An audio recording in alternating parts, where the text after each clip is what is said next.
Me complace mucho saludarlos, mis hermanos queridos. Qué bueno que podemos estar juntos. Es un privilegio estudiar la palabra de Dios juntos. Y vamos a continuar en el Evangelio de Lucas capítulo 22. Estamos ya en la parte final hablando de todos los antecedentes acerca de la muerte del Señor Jesucristo. Y Lucas nos ha venido exponiendo, me parece a mí con mucho detalle, todo lo que está sucediendo antes, durante y después del arresto de Jesús.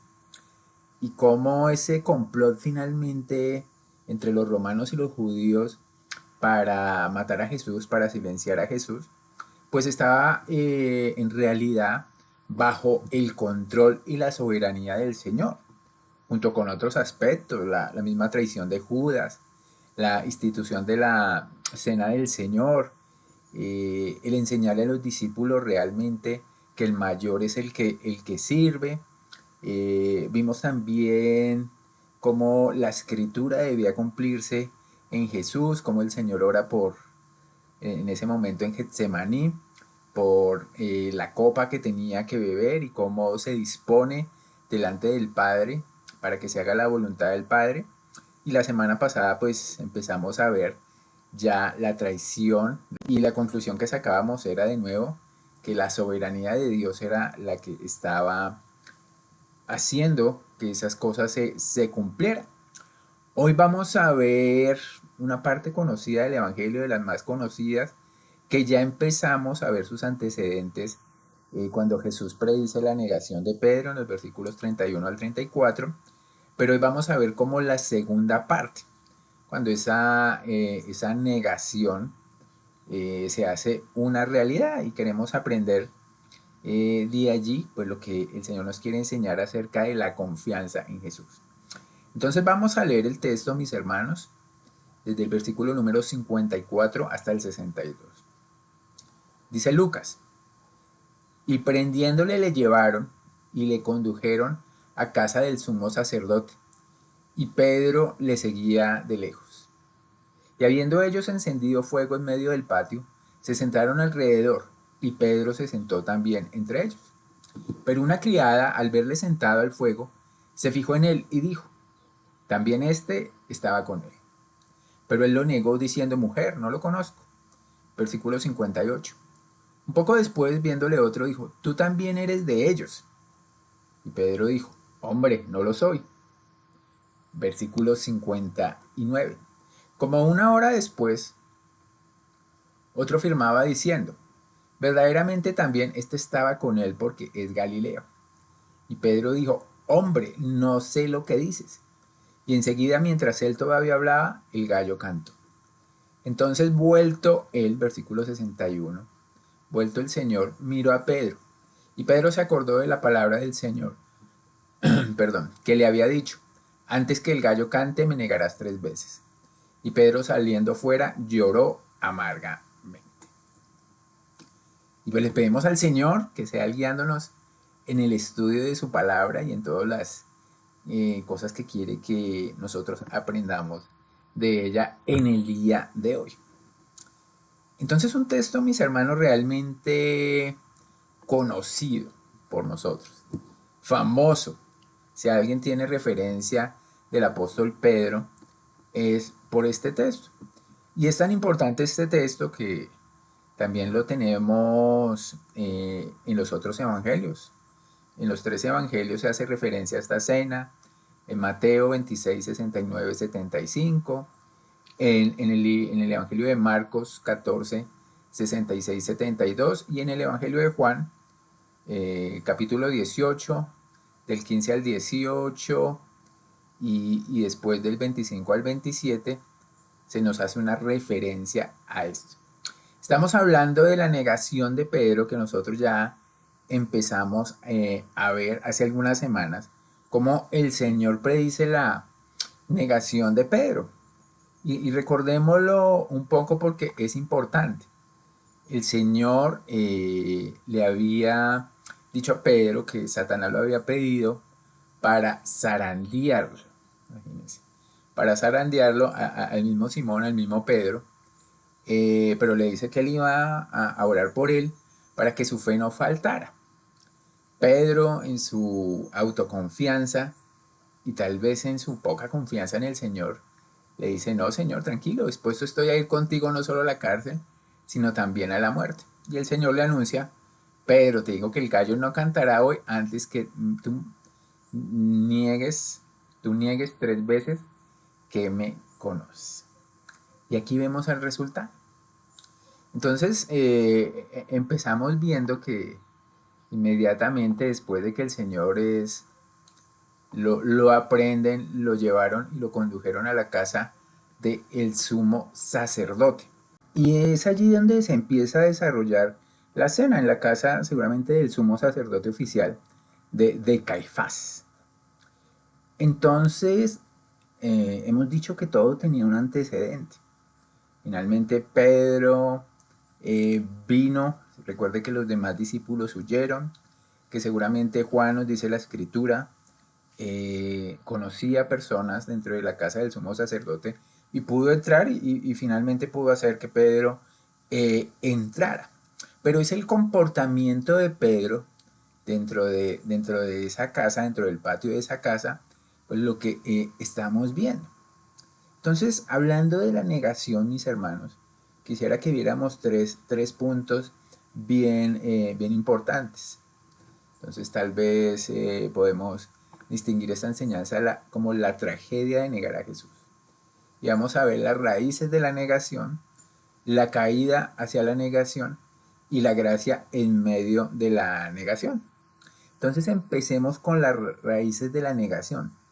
Mis hermanos, tanto el pecado de Pedro como el pecado de cualquier creyente generalmente no se presenta como algo que nace en el aire, sino viene de todo un proceso del carácter de esa persona.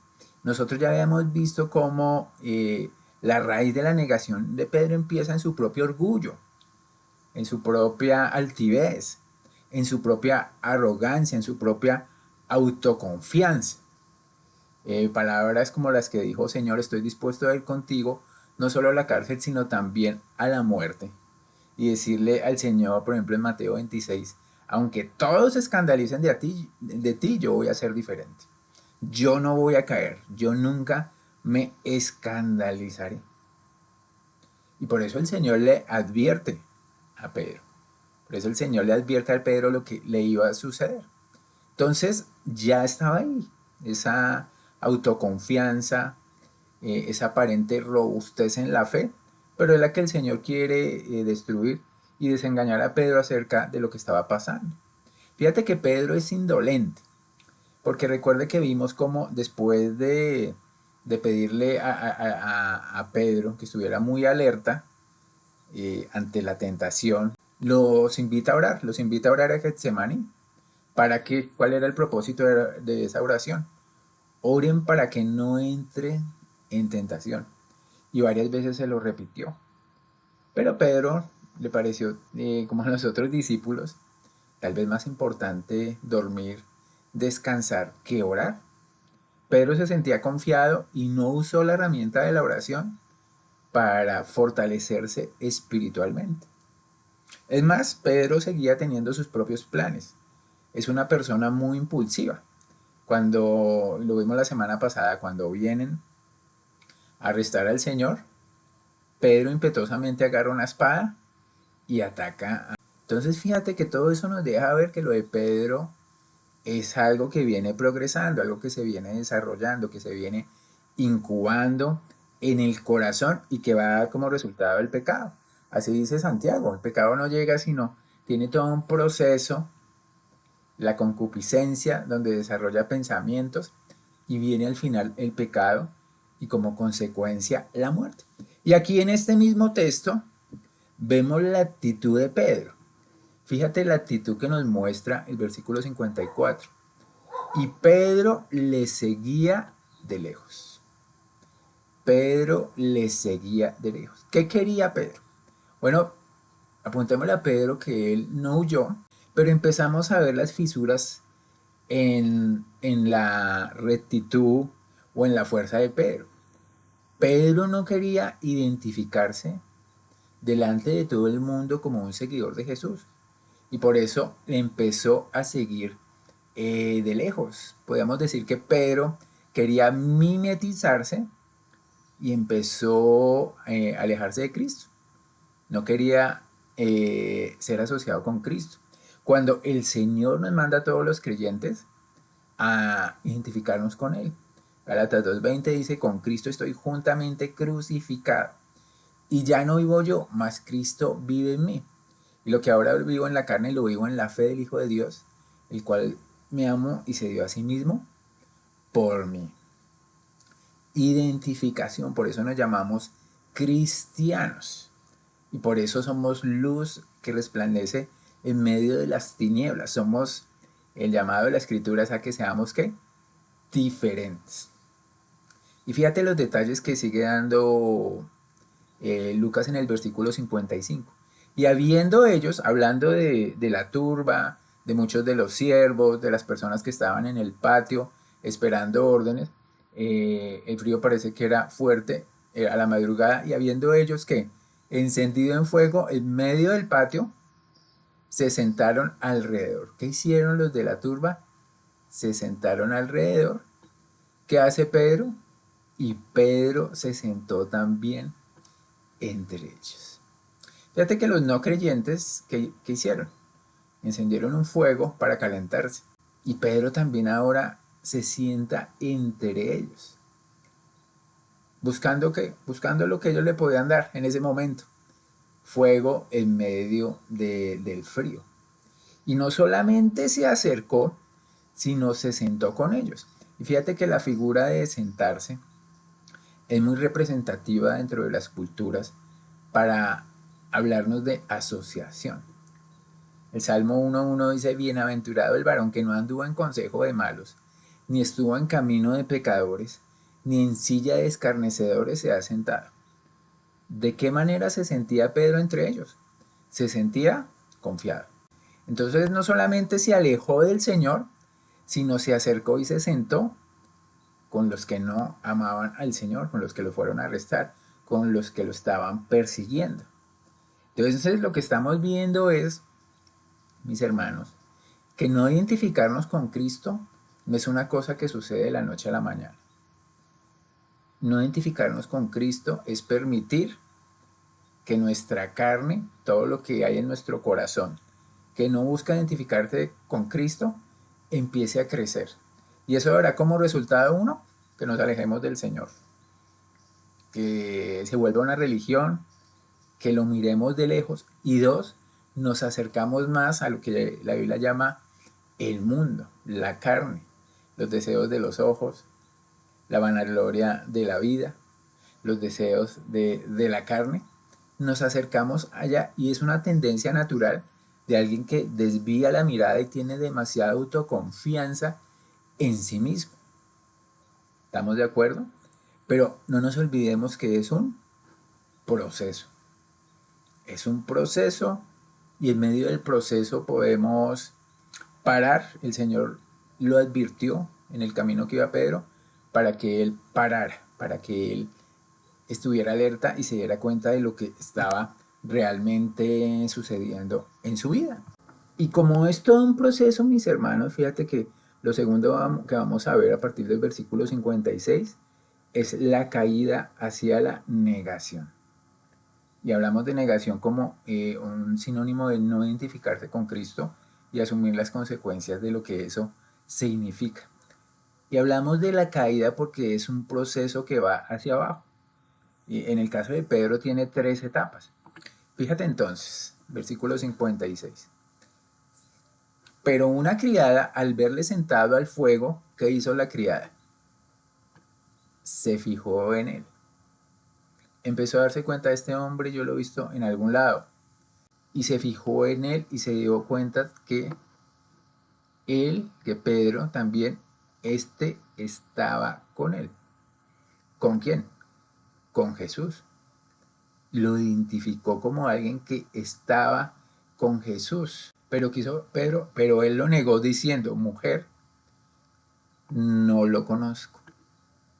no lo conozco. Y cuando él está hablando de no lo conozco, la palabra conocer en la Biblia tiene una profundidad muy grande en intimar con alguien.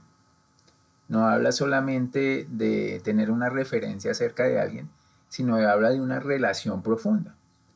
Y Pedro está diciendo, y lo va a decir después, es, no, yo no tengo nada, absolutamente nada que ver, pues, con este hombre. En los otros evangelios dice, no, yo no, yo, la misma empleada le acusa, tú eres un discípulo de él. Y él dice, no lo soy. Mateo dice, tú estabas con él y dice, no, ¿de qué habla? No sé lo que dices. Pedro se sintió tan aludido que simplemente empezó a negar como si algún peligro viniera, grande viniera sobre él. Fíjate que todo empezó por no reconocer que andaba con él, que estaba con él. ¿Qué hubiera hecho Pedro? De pronto afirmar, sí, yo andaba con él y yo lo voy a hacer esto o yo lo voy a decir esto. No, Pedro encontró la forma más fácil y más cómoda. No lo conozco, no me asocien con él. ¿Por qué? Porque Pedro no quería sufrir las consecuencias que significan para todo creyente identificarse con Cristo. Delante de un mundo que no ama a Cristo, el llamado al discipulado, cualquiera que quiera ser mi discípulo, ¿qué tiene que hacer? Niéguese a sí mismo, pero no lo quería hacer. Tome su cruz cada día, pero no lo quería hacer. Parte de la cruz y del rechazo no lo quería hacer. Y sígame, tal vez eso sí lo quería hacer Pedro, pero en su propio método, a su propia forma. Y no nos pasa a nosotros lo mismo. Seguimos al Señor de lejos, tal vez sentado en un ambiente mundano, y nos identificamos hasta cierto punto, pero a partir de allí empezamos con nuestras palabras o con nuestros hechos a decir, no, yo no le conozco, con nuestras propias decisiones a decir, yo no le conozco. Los otros discípulos lo habían hecho. Judas lo hizo, los discípulos huyeron y dijeron, no lo conozco. Todos lo hicieron de la misma manera. Pero ahora un escalón más abajo, versículo 58. Un poco después, viéndole otro, dijo, tú también que eres de ellos.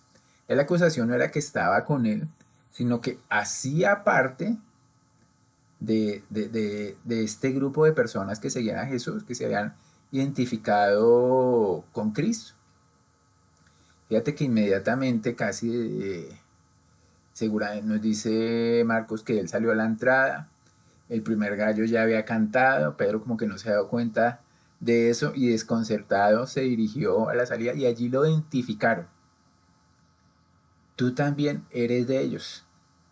Por la Biblia nosotros tenemos pruebas de que Pedro andaba con Jesús y que era de ellos. Él era un apóstol, había sido elegido por el Señor, era del grupo íntimo del Señor, era un líder entre los discípulos. ¿Mm? Él era un líder entre los discípulos. A él el Señor le había dicho que se le había revelado Dios, identificando a Jesucristo. Tú eres el Mesías, tú eres el Hijo de Dios, tú eres el ungido. ¿Mm? Él había jurado fidelidad hasta la muerte, pero entonces, ¿qué dice Pedro? Y Pedro dijo, hombre, no lo soy. No lo soy. No, no andaba con ellos, ni tenía, por decirlo así, ninguna comunión con este hombre ni con este grupo de personas. Lucas no nos lo relata, pero fíjate, Pedro ahora niega de una manera mucho más fuerte. Niega a través de un juramento. Yo no lo conozco. Dice Mateo 26 que él hace un juramento para dar fe de lo que estaba diciendo era cierto. Y está jurando de una manera muy seria. Está usando tal vez el nombre de Dios en vano para decir se lo juro. Yo no conozco a este hombre. Entonces fíjate que él da un paso descendiente, empieza a caer aún más, utilizando al mismo Dios como testigo de todo lo que está, como todo lo que está pasando. Muy contrario, por ejemplo, a lo que nos anima a hacer Timoteo, lo que Pablo anima a hacer a Timoteo, que le dice, oye, no te avergüences de dar testimonio de nuestro Señor. no importa el costo, ni de los otros hermanos, porque dice ni de mí, Pablo, preso suyo, sino participa de las aflicciones por el Evangelio según el poder de Dios. Dar testimonio del Señor, mis hermanos, en un mundo perverso siempre tendrá consecuencias. La gente no se burlará de nosotros, la gente no querrá andar con nosotros, la gente nos etiquetará con algo que realmente no somos, ya sea en su trabajo, ya sea en otro lado. Aún en la misma iglesia, el dar testimonio del Señor, el luchar por la verdad, dentro de hermanos tal vez inmaduros o dentro de no creyentes dentro de la iglesia, va a tener consecuencias. La gente se va a burlar, pero Pedro no estaba dispuesto a cargar con esas consecuencias. Y él dice, no lo conozco, no sé, yo no soy un discípulo, se lo juro. Versículo 59, otro paso de descenso, el último. Como una hora después, otro afirmaba diciendo, verdaderamente, también este que estaba con él. Y añade, porque él es Galileo, porque es de la región del norte, y su acento lo delata. ¿Y qué hace Pedro? Versículo 60. Y Pedro dijo, hombre, no sé lo que dices, no sé lo que dices. Este hombre, mis hermanos, fíjate que tiene algo particular. El capítulo 18, versículo 26 de Juan dice que este hombre era un criado del sumo sacerdote y era pariente del Malco, cuya oreja Pedro había cortado allá en Getsemaní. Y le dice, no te vi yo en el huerto con él. Pedro había sido protagonista de alguna manera allá en Getsemaní, pues cortando la oreja de Malco. Y viene un familiar y le dice, no te vi yo en el huerto con él.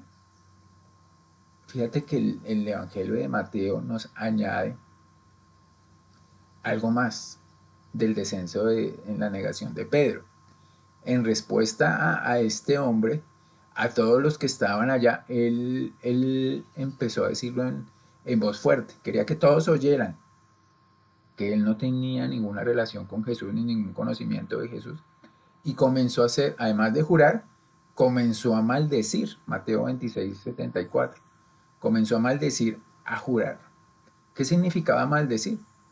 Él empezó a pronunciar palabras pidiendo que el juicio de Dios cayera sobre él si estaba mintiendo. O sea que como que me parta un rayo si estoy mintiendo. Era increíble hasta dónde llegó la testarudez de Pedro, ¿cierto? Y enseguida, mientras él todavía hablaba, ¿qué pasó? El gallo cantó. Seguramente por segunda vez, no es relevante, pero en ese momento el gallo cantó. Pero ¿hasta qué punto, mis hermanos, negar al Señor Jesús, si no se corrige a tiempo, nos empieza a llevar por un camino aún más descendente? El orgullo, la carne, la arrogancia, mis hermanos, no son actitudes del corazón inmóviles. Son demasiado dinámicas. Si usted las deja crecer en el corazón, van a hacer cada vez más daño. Y en la vida de Pedro vimos que cada vez se hundió más. Cada vez utilizó palabras más fuertes para negar a Jesús. Cada vez tuvo más miedo de identificarse con el Señor Jesucristo que estaba allí arrestado. Él que tenía una autoconfianza tremenda, no se dio cuenta. Fíjate que de alguna manera sus ojos se nublaron para no ver de qué manera estaba cayendo. Y si el pasaje se terminara aquí, mis hermanos, quedaríamos tremendamente decepcionados de Pedro. Diríamos, él estaba en las mismas condiciones de Judas, un traidor que negó al Señor 3 veces y lo negó de la peor manera. De la peor manera. Pero aquí entra el versículo 61. Fíjate lo que dice. Versículo 61, y esa va a ser nuestra tercera parte. La gracia en medio de la negación. Porque es precisamente cuando canta el gallo, mis hermanos, que Pedro se empieza a mostrar pensativo. Dice versículo 61. Entonces, vuelto el Señor, ¿qué pasó? Vuelto el Señor, entonces, vuelto el Señor miró a Pedro, que podríamos llamar la mirada de gracia de Jesús. Fíjate que, y es muy simbólico también, mis hermanos, que si nosotros caemos en pecado y volvemos en sí, así como en la parábola famosa del hijo pródigo, el hijo menor cuando estaba ya lejos de su padre, en una marranera, con hambre, totalmente miserable, él dice, vuelve en sí. Y es donde este hijo empieza a darse cuenta de realmente dónde está. Y se empieza también a iluminar su corazón sabiendo dónde está el Padre. Algo así le pasó a Pedro. Cuando el Señor miró a Pedro, fíjate que Pedro empieza a ver las cosas como en realidad son. Y ahí podemos ver tres cosas bien importantes. Fíjate que lo primero que hace Pedro es acordarse de la palabra del Señor. Es cuando el Señor le dice que cuando cantara el gallo, él lo hubiera negado 3 veces. Pero fíjate que es la palabra del Señor, que Pedro desobedeció, que Pedro no tuvo en cuenta, que Pedro rechazó pasiva y activamente. Pedro siempre quiso hacer las cosas a su manera y como él las pensaba y no tuvo en cuenta la palabra del Señor.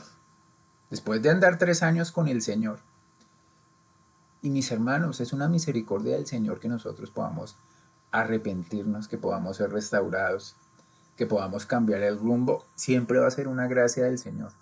No va a ser ni que somos más inteligentes ni más espirituales, sino que el Señor, me gusta verlo así, nos miró y tuvo misericordia de nosotros y nos dio la gracia y nos alumbró los ojos del entendimiento.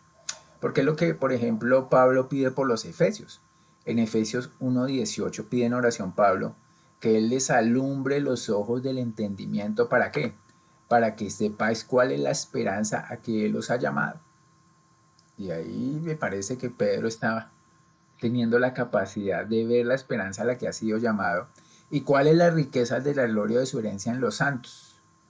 Entonces fíjate que los ojos del corazón de Pedro se alumbraron, fueron iluminados y le permiten a Pedro y nos permite a nosotros ver las cosas del Espíritu de una manera espiritual y no carnal. Y la consecuencia primera de eso, mis hermanos, es que vamos a ver la Escritura y la vamos a ver con la autoridad que tiene.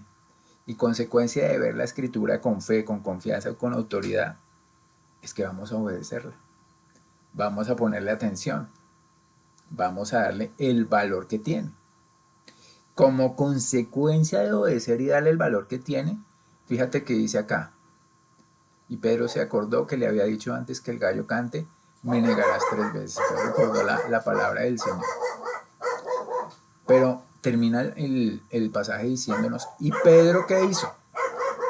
Pedro se fue, saliendo fuera. Pedro se fue, saliendo, ya no se cansó y vio que él no estaba en el lugar adecuado, ahí sentado con la turba calentándose. Ese no era su lugar. Él tenía que estar en otro lado. Él abandonó la turba, abandonó todo lo que estaba ahí, porque fueron abiertos los ojos de su entendimiento para mirar que ese no era su lugar. Y que sea, mis hermanos, por la palabra, abiertos los ojos y los oídos para que nosotros, si estamos en un lugar inadecuado, en un lugar que influye en nosotros para pecado, no estemos en ese lugar. Pablo le dice a los corintios, oiga, no os unáis en yugo desigual con los incrédulos. Y utilizamos ese pasaje para hablar del matrimonio, pero si somos rigurosos con el pasaje, está hablando de la idolatría de andar con unos que no aman al Señor. Por eso el Señor pregunta, ¿qué compañerismo tiene la justicia con la injusticia? ¿Qué comunión la luz con las tinieblas? ¿Y qué concordia Cristo con Belial? ¿O qué parte del creyente con el incrédulo? ¿Y qué acuerdo hay entre el templo de Dios y los ídolos? Porque vosotros sois templos del Dios viviente. Como dijo Dios, habitaré y andaré entre ellos y seré su Dios, y ellos serán mi pueblo. Por lo cual, salid de en medio de ellos y apartaos, dice el Señor, y no toquéis lo inmundo. Cuando realmente nos damos cuenta que estamos en un lugar que no es seguro para nuestra fe, que no genera todo lo bueno, todo lo bello, que no genera la confianza en el Señor, sino más bien la confianza en otros hombres y la confianza en mí mismo, que nos llama a ser el Señor. Salgan de ahí. Y aquí vemos a Pedro realmente salir de ahí y llorar amargamente. Nosotros reconocemos este lloro amargo como una consecuencia del arrepentimiento. Un arrepentimiento que no viene por remordimiento. Y si comparamos a Judas con Pedro, vemos ahí realmente la diferencia. ¿A dónde llevó Judas ese remordimiento y a dónde lo llevó Pedro? Pedro llora amargamente y el Nuevo Testamento llama por una tristeza que viene de Dios y que produce arrepentimiento cuando el Señor lo mira, que es un arrepentimiento para salvación, para sanación, un arrepentimiento para restauración, que no produce muerte. Finalmente, el remordimiento de Judas que produjo muerte en el uso más general del término. Ahí sigue 2 Corintios 7, 10 a 11 diciendo que el verdadero arrepentimiento produce finalmente acciones que son agradables a Dios, porque he aquí dice el versículo 11 de 2 Corintios 7, 2 Corintios 7, porque he aquí esto mismo de que hayáis sido contristados según Dios. ¿Qué solicitud produjo en vosotros? ¿Qué defensa? ¿Qué indignación? ¿Qué temor? ¿Qué ardiente afecto? ¿Qué celo y qué vindicación? En todos habéis mostrado limpios en este asunto. Y cumple el propósito del mismo Jesús, que no vino a llamar a los pecadores, no a llamar a los sanos, a los que se creían sanos, sino a llamar a los pecadores a que al arrepentimiento, a cambiar la manera de pensar, a que sean alumbrados los ojos del entendimiento para ver la realidad de cómo es el mundo, para ver la realidad y en base a eso y a la palabra de Dios que alumbra nuestros ojos, andar por donde el Señor quiere. Pedro, mis hermanos, lo va muchos años después de que es restaurado, cuando Jesucristo lo llama y lo confronta con el amor. ¿Me amas? ¿Me amas? ¿Me amas? Eso finalmente, ese es el punto finalmente donde queremos llegar. Amamos al Señor. ¿Me amas? Apacienta mis ovejas. Haz lo que yo te mandé a hacer. Y Pedro en su primera carta eh, nos anima desde su experiencia, seguramente. Dice, Dios resiste a los soberbios y da gracia a los humildes. Primera de Pedro 5:5. Humillaos pues bajo la mano poderosa de Dios, que fue lo que no hizo Pedro, para que Él os exalte cuando fuere tiempo. Versículo 8. Sed sobrios y velad, porque vuestro adversario el diablo como león rugiente anda alrededor buscando a quien devorar. Y es una palabra, mis hermanos, que debemos predicarnos día a día.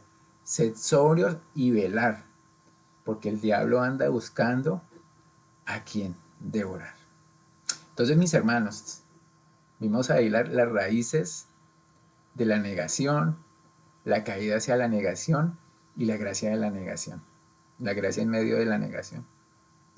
Y tal vez podamos sacar 3 cositas para aplicar, mis hermanos. La primera es que negar a Jesús es el resultado de abandonar la dependencia con Él. Vamos a terminar negando y no identificándonos con Cristo y confiando en nuestra propia fuerza, confiando en nosotros mismos, confiando en otros y no en el Señor Jesucristo. Lo segundo, mis hermanos, es que el discipulado, o sea, seguir a Jesús, siempre va a exigir que nos identifiquemos con Él. Y eso significa sufrir las consecuencias de esa identificación, que va a ser el rechazo natural. Jesús nos dijo, si conmigo han hecho esto, con ustedes también lo van a hacer. Y tercero, mis hermanos, nuestra responsabilidad es dónde ponemos nuestra confianza, dónde está nuestra dependencia. ¿Estamos buscando la voluntad de Dios? ¿Estamos abandonando las influencias pecaminosas? estamos atentos a la palabra de Dios para que la revelación nos indique por dónde debemos andar. Y, y si la Biblia nos señala a Jesús como donde debemos poner nuestros ojos, ahí es donde debe estar nuestra confianza. Pedro lo experimentó como un ejemplo para que nosotros nos veamos reflejados, porque somos igual que Pedro.